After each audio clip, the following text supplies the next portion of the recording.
Welcome, ladies and gentlemen. Today we're going to talk about linear inequalities. So you're going to need your notebook, the guided notes, a calculator, and perhaps a ruler if you'd like things to be very straight. All right? Our learning target, our learning objective today is that you can graph a linear inequality. Okay? That's really important. That's what you need to take from this.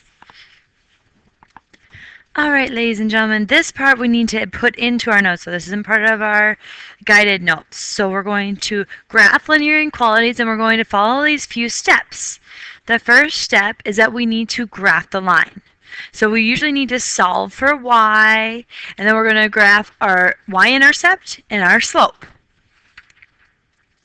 Then what we need to do is decide whether it's going to be a solid or a dashed line. And then we need to shade, and we're going to be shading by checking our solution. Now, number 4 is just a reminder. We have to remember to flip the inequality sign if we are dividing or multiplying by a negative number. That's really important. And last but not least, don't forget about horizontal and vertical lines. All right, x equals and y equals, or in this case, greater than or less than. Now, this is part of your guided notes that I have given to you. So we're going to fill this out. We're going to have solid and dashed. I'm going to talk about that first. Solid lines are going to be using the symbol less than or equal to, or greater than or equal to. That's really important. That equal sign is going to make it be a solid line. A dashed line are going to be just less than or greater than symbols. All right. Now let's get on with this.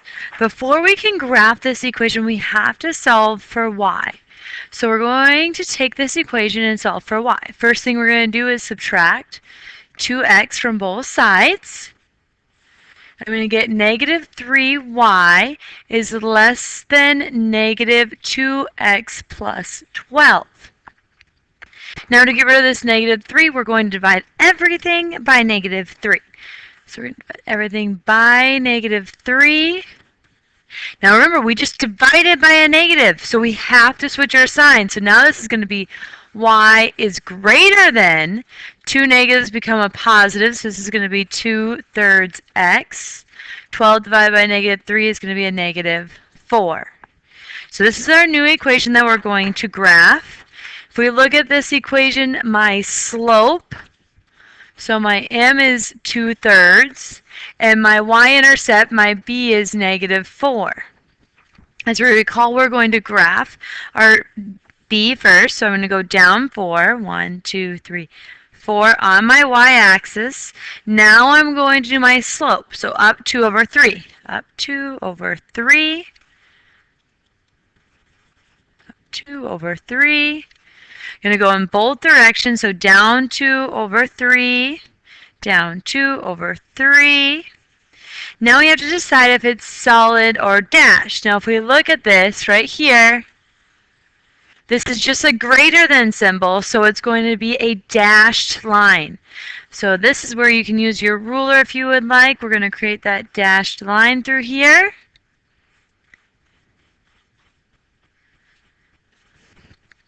All right, so now we've graphed and we've put our dashed line. Now we have to shade.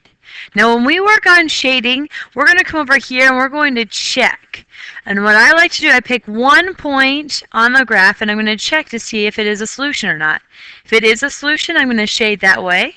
If it's not a solution, I'm going to shade the opposite direction. I love to use 0, 0 right there. Love it, love it, love it. It's an easy one to check with, so I'm going to check with the point 0, 0. Now, if my graph goes through that point, I have to pick another one. That's very important for you guys to know. So in this case, it doesn't, so I'm going to pick 0, 0, plug it in here, so it's going to be 2 into the original problem, very important. 2 times 0 minus 3 times 0 is going to be less than 12. So anything times 0 is 0, so I get 0 minus 0 is less than 12. 0 is less than 12. And this is true. So this is yes, this is true. So it is a solution. Yes, it's a solution. So this is a solution. So that means I'm going to shade everything on the same side as 0, 0. All right. And once we are done shading, that's all we have. So that's all I have for you wonderful people today. I hope you go out and have a great day. I will be seeing you later. Bye. Say